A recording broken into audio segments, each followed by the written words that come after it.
93 FM. 93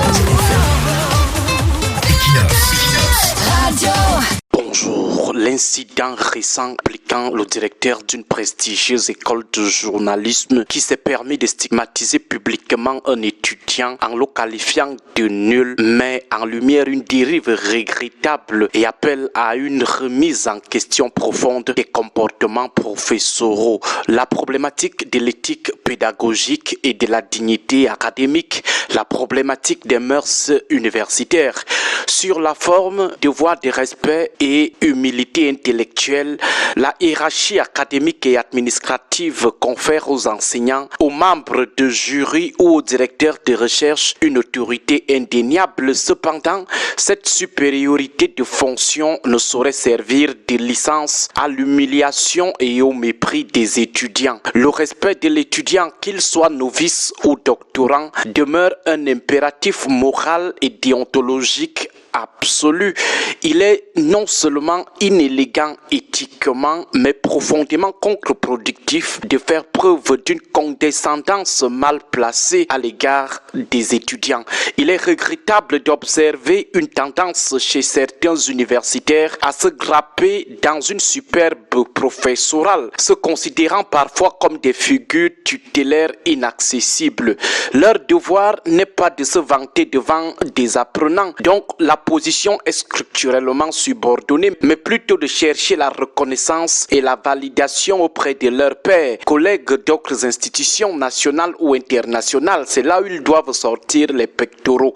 De surcroît, la recherche d'une complexité linguistique ostentatoire, confinant parfois à un hermétisme savant et herméneutique, semble être pour certains une fin en soi. L'enseignant qui se glorifie d'être incompris par son auditoire ne témoigne pas de son érudition, mais relève paradoxalement un défaut majeur dans son art pédagogique.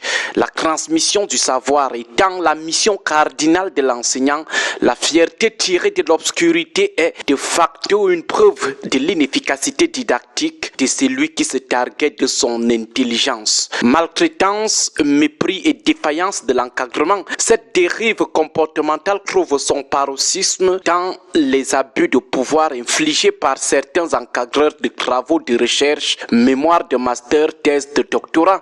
Les étudiants subissent parfois des déboires injustifiés, mépris, frustration, délais non tenus, retard, faux rendez-vous. Le harcèlement, qu'il soit psychologique ou d'une autre nature plus abjectement sexuelle, il faut le dénoncer avec vigueur. Tout cela relève d'une ignominie qui conduit trop souvent à l'abandon des projets académiques prometteurs par les étudiants. L'étudiant n'est ni le subalterne, ni a fortiori l'esclave domestique de son directeur de recherche. Il ne s'agit pas d'une faveur mendiée. L'encadrement fait partie intégrante des obligations professionnelles de l'enseignant, rémunéré pour cette tâche et bénéficiant souvent de primes conséquentes après les soutenances. Il est donc malsain que certains universitaires se complaisent dans cette posture de bienfaiteur. Pourtant, l'encadrement est un service dû et une responsabilité contractuelle. Sur le fond, responsabilité institutionnelle et pédagogique même de l'institution ou de l'université. Avant de jeter l'opprobre sur un étudiant en le traitant de nul le jour de sa soutenance, il est indispensable d'interroger préalablement la responsabilité collégiale et institutionnelle qui précède de cet échec présumé. Le fait du recrutement, si l'étudiant est jugé d'un niveau insuffisant en fin de cursus, la question fondamentale est celle de la rigueur, de la pertinence du processus de sélection initiale. Une université qui recrute des étudiants sans niveau doit d'abord amender la rigueur de ses propres critères d'admission.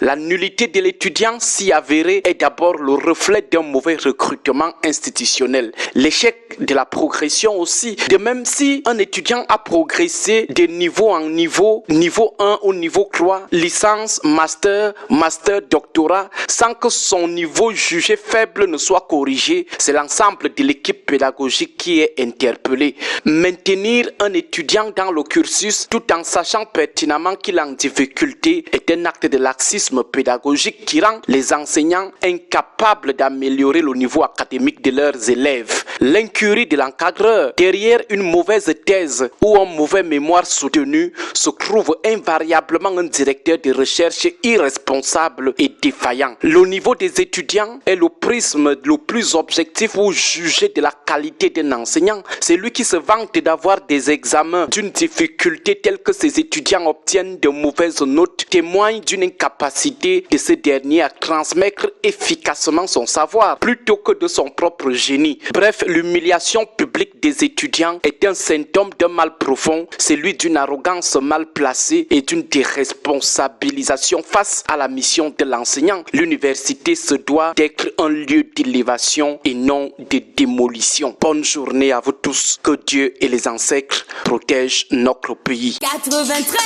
FM. 93 FM. Equinox. Radio.